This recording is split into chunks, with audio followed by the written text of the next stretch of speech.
তো বন্ধুরা, আজকে আমরা চলে এসেছি আজমির শরীফ। তো ভিডিওটা দেখতে থাকুন। আপনারা যদি চ্যানেলে নতুন এসে থাকেন, সাবস্ক্রাইব প্লিজ, লাইক করে দিন। চলুন চলে যাব দরবার শরীফে। তো আমরা চলে এসেছি দরবার শরীফে জিয়ারাতের উদ্দেশ্য। তোমাদের জিয়ারাত হয়ে গেলে চলে যাব তারাগড়ে, ঠিক আছে? এখানে ঘোরাঘুরি করে এবার আমরা বেরিয়ে যাব তারাগড় পাহাড়ে। তো বন্ধুরা, তারাগড় পাহাড়ে এসে গেছি।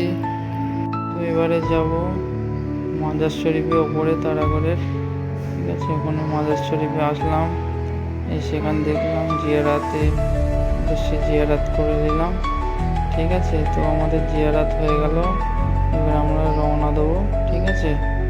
তো বন্ধুরা, আমরা রওনা দিলাম রুমের উদ্দেশ্যে। সারাদিন ঘোরাঘুরি করে ক্লান্তি ভাব এসে গেছে। তো এবারে গাড়িটা এক জায়গায় দাঁড় করাবো, এখানে কিছুক্ষণের দিকে ফটোশ্যুট করানোর জন্য, ঠিক আছে? আমরা ফটোশ্যুট করে আবার ফের বেরিয়ে যাবো। আমরা ভিডিওটা এখানেই শেষ করে দেবো। আমাদের পাশে থাকবেন, ঠিক আছে? বেশি বেশি করে শেয়ার, লাইক করে দেবেন।